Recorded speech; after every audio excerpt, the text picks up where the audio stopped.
తాకట్లో ఉన్న మీ బంగారాన్ని విడిపించి ఆ రోజు ఆన్లైన్ రేటుకి కొంటాం. Sharma gold company. నమస్కారం, వెల్కమ్ టు సుమన్ టీవీ. నేను గీతాంజలి. ప్రస్తుతం మనతో పాటు భారతీయ శంకరపీఠం వ్యవస్థాపకులు, ప్రముఖ ఆధ్యాత్మికవేత్త, బ్రహ్మశ్రీ అన్నవరపు తిరుపతి మూర్తి అవధాని గురువు గారు ఉన్నారు. వారితో మాట్లాడదాం. గురుగారు నమస్కారం అండి. ఓం శ్రీ మహాగణాధిపతయే నమః. షడ్గ్రహ కూటమి తర్వాత అండి ఆ ప్రభావాలు చాలా దారుణంగా ఉంటాయి, తట్టుకునేంత వీలు కూడా ఉండదు, రకరకాల పరిణామాలు చూస్తామని అన్నారు. నిజంగా ఆ తర్వాత చాలా సంఘటనలు జరిగాయి. ఒకటి బ్యాంకాక్ దగ్గర భూకంపాలు కావచ్చు, అంతంత ఎత్తున్న బిల్డింగ్ అలా కూలిపోవడం, అంతమంది భయపడుతూ టూరిజం మీద డిపెండ్ అయి ఉన్నటువంటి ప్రాంతాలు అవన్నీ కూడా. దాంతో పాటుగా ఈశాన్య దేశాలు మనం చూసాం, మరీ ముఖ్యంగా భారతదేశంలో ఈశాన్య ప్రాంతంలో కూడా భూకంపం రావడం చూసాం. ఇక రీసెంట్ గా అందరినీ కలవరపరిచింది పహల్గావ్ ఘటన. ఇక ఆ తర్వాత హైదరాబాద్ లో కూడా భూకంపం వస్తుంది, రకరకాల ప్రాంతాల్లో వచ్చింది. త్వరలో మనం చూస్తాం, అది వచ్చే నెలే కావచ్చు, 15 రోజులు కావచ్చు, ఎప్పటికైనా సరే రాబోతోంది అంటూ రకరకాల వీడియోలు. నిజంగానే భయం వేస్తుంది గురువుగారు. అలాంటి పరిస్థితి ఉందా? ఆస్ట్రాలజీ ప్రకారంగా మాట్లాడుకుంటే గనక భూకంపాలు లాంటివి హైదరాబాద్కి వస్తాయా? ఓపెన్ గా మాట్లాడు. వేద శివ శివో వేద వేదాధ్యాయీ సదాశివ. శ్లోకం ఇది. హైదరాబాద్కి భూకంపం వస్తుందా అంటే, ఇప్పుడు ఎవరెవరైతే కనుక ఈ వారం రోజుల్లోనో 10 రోజుల్లోనో 20 రోజుల్లోనో నెల రోజుల్లోపు అని అంటున్నారు, ఈ పరివాహిక సమయంలో అయితే భూకంపం రాదు, అవకాశం లేదు. నేను కొన్ని చూసా. నక్కకి నాగలోకానికి ఎందుకు ముడేస్తారో అర్థం కాదు. నక్కకి నాగలోకానికి ఎందుకు ముడేస్తారో అర్థం కాదు. ఇప్పుడు మనం లాస్ట్ టైం ఇదే షష్ఠగ్రహ కూటమి గురించి చెప్పుకున్నప్పుడు కొన్ని దేశాలు కనుమరుగయ్యే ప్రమాదం అయితే దీని రీత్యా ఉండి, అంతకు మించి ఎండలతోటి రాలిపోయేటువంటి స్థితిగమనాలు చాలా ఉన్నాయి. వరదలు కానీ అగ్నిభయాలు కానీ వస్తాయి. దాని ప్రభావం అనేటువంటిది మే 31 వరకు ఖచ్చితంగా ఉంటుంది అని అన్నాం. ఒకవేళ అదే హైదరాబాద్ కూడా ఏదైనా భూకంపం ఉన్నది అంటే మనం చెప్తాం కదండి. అంటే ప్రత్యేకంగా హైదరాబాద్ అని చెప్పింది లేదు, కానీ కొంతమంది అంటూ ఉన్నారు హైదరాబాద్ కూడా ఎఫెక్ట్ ఉంటుంది అని చెప్పి. లేదు, అసలు దాని గురించి భయపడాల్సిన అవసరం లేదు. ఎందువల్లంటే భూకంపాలు వచ్చేటువంటి స్థలాలు కొన్ని ప్రత్యేకంగా ఉంటాయమ్మా. ఇప్పుడు 6 గ్రహాలు ఒక చోట నిలబడ్డప్పుడు అది మీనంలో ఉన్నాయి. ఏ మాసంలో ఏ గ్రహం వెళ్ళింది, ఏ మాసంలో ఏ గ్రహం వచ్చింది, ఎప్పుడు ఏ గ్రహం అందులోకి వెళ్ళింది, అది ఎంతకాలం ఉంటుంది, ఆ గ్రహం అనేటువంటిది దేనికి, ఏ ప్రాంతానికి నీచం, ఏ ప్రాంతానికి నష్టం అనేటువంటిది అందులో ఉంటుంది. దాన్ని అనుసరించే జరుగుతుంది. యావత్ భారతం మొత్తం, యావత్ ప్రపంచం మొత్తానికి కూడా మన భారతదేశం ఈశాన్యం అవుతుంది. ఈశాన్యము మీనింగ్ దైవస్థానం మన భారతదేశం. అందుకని చూడండి, ఏ దేశాల్లో కూడా ఎక్కువగా దేవతారాధన ఉండదు. ఏ దేశాల్లో ఎవరింట్లో కూడా ప్రత్యేకంగా పూజా మందిరం ఉండదు. మన ఇళ్లలో ఖచ్చితంగా ఇంత ఇదైనా చిన్నది రాంపైనా ఇది దేవుడికి అని మనం కేటాయించేస్తాం.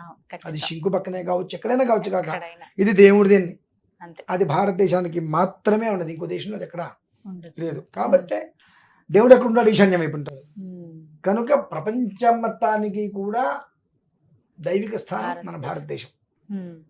కాబట్టి ఆ భారతదేశంలోనే ఉండేటువంటి కొన్ని విధానాలలో ధర్మాన్ని కాపాడాల్సిన వాళ్ళు ధర్మాన్ని కాపాడలేకపోవడం వలన ప్రకృతి విపత్తులు అయితే వస్తున్నాయి.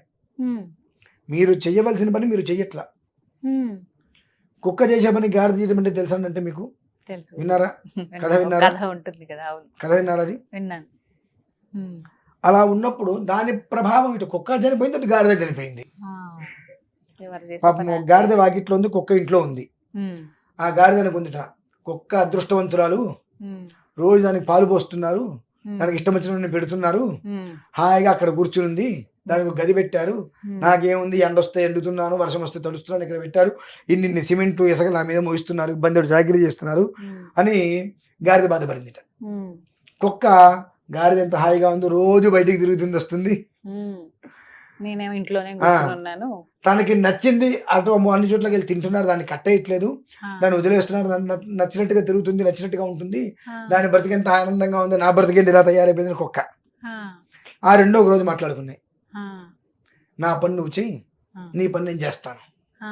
సరే, ఈ కుక్క గాడిద వేషం వేసుకొని వాకిట్లో నిలబడింది, గాడిద కుక్క వేషం వేసుకొని ఇక్కడికి వచ్చింది. దొంగ వస్తే అరవాలిగా, మరి ఇక్కడ గాడిద వేషంలో గాడిద కుక్క వేషంలో ఉంది, దానికి అరవారం తెలియదుగా, అది అరవలేదు. దొంగ వచ్చి మొత్తం అంతా అక్కడ కుక్క కదా గాడిద రూపంలో ఉంది కదా, ఇసుక బస్తా పెట్టగానే అయ్యయ్యో. మర్నాడు ఇంటి యజమాని చూసి, ఈ కుక్కకి రోజు ఇంతగా మేపుతున్నాము, అయినా దొంగ వస్తారు అని చెప్పి చావు కూడా చంపేశారు దాన్ని. అది అటు పోయింది ఇటు పోయింది, అందుకే ఎవరి పని వాళ్ళు చెయ్యాలి. అది చెయ్యకుండా ఎలా పడితే అలా చేయటం వలన ప్రకృతి విపత్తులు వచ్చి అక్కడక్కడక్కడ ప్రమాదాలు జరుగుతున్నాయి, ఒప్పుకోవాలి. దానికి తోడు ఈ షష్ఠగ్రహ కూటమి అనేటువంటిది కూడా పెను ప్రభావం అనేటువంటిది చాలా వీడియోలో చెప్పుకున్నాం. కానీ అది హైదరాబాద్ వరకు వస్తుందంటే ఖచ్చితంగా రాదు. ఎందుకు రాదు అంటే దానికి కొన్ని ప్రమాణాలు ఉన్నాయి, కొన్ని కారణాలు ఉన్నాయి. కాబట్టి అంటే ఎవరైతే ఈ 10 రోజుల్లోనూ 2 రోజుల్లోనూ 3 రోజుల్లోనే వ్యవహారికం చేస్తున్నారో మే 31 వరకు షష్ఠగ్రహ కూటమి ప్రభావం అయితే ఉంటుంది. అప్పటి వరకు మన జోలికి రాదు. తర్వాత షష్ఠగ్రహ కూటమి ప్రభావం ఆగిపోయినప్పటికీ కూడా జరగబోయే విపత్తులు అయితే ఉన్నాయి. భూ ప్రకంపనలు ఆ తర్వాత ఏమైనా రావచ్చేమో తప్పితే ఖచ్చితంగా భూకంపం వచ్చి ఇంత ప్రమాదం జరిగింది అంటే మాత్రం హైదరాబాద్కి ఆస్కారం లేదు. దాని గురించి మీరు ఆలోచించాల్సిన అవసరం లేదు. ఎవరు కూడా బాబు ఏమవుతుందో, ఎలా ఉంటుందో ఏంటంటే భయం. భూమి కంపించింది అంటానికి హైదరాబాదులో తెలంగాణలో వస్తాయి, హైదరాబాదులో రాదు.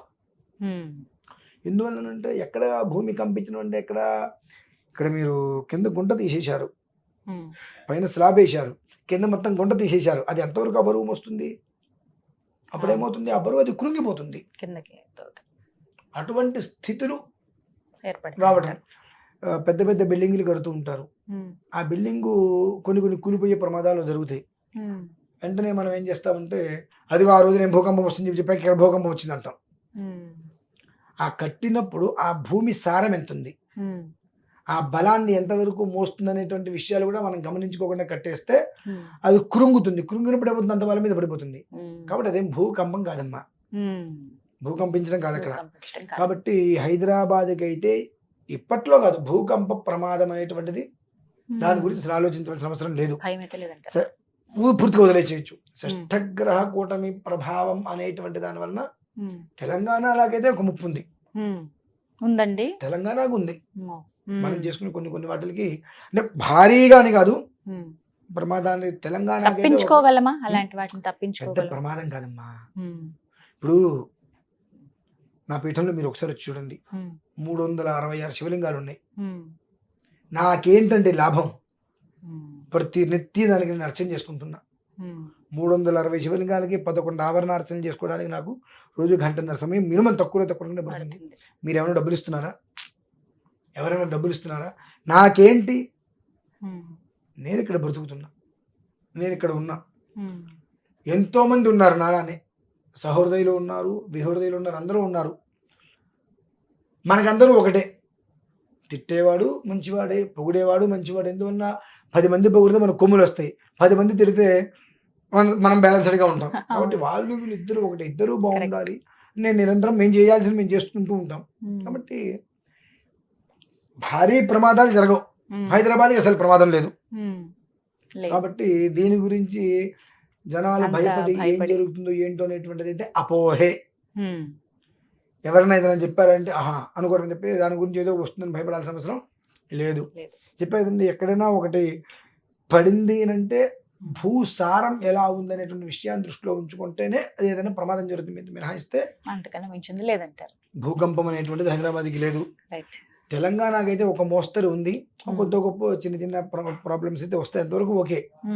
దీనివల్ల అపారంగా ప్రాణ నష్టం జరిగిపోయింది అనేటువంటి స్థితి అయితే భగవంతుడి యొక్క అనుగ్రహం వల్ల ఎంతో మంది ఉమ్, జ్ఞాన సంపన్నులు, ఉమ్, అనుష్ఠానపరులు, ఉమ్. విప్రోత్తములు నిత్యం ఇక్కడ అనుష్ఠానం చేసుకుంటూ సంధ్యావం చేసుకుంటూ అవి ధారదత్తం ఎప్పుడూ- చేస్తున్నారమ్మా.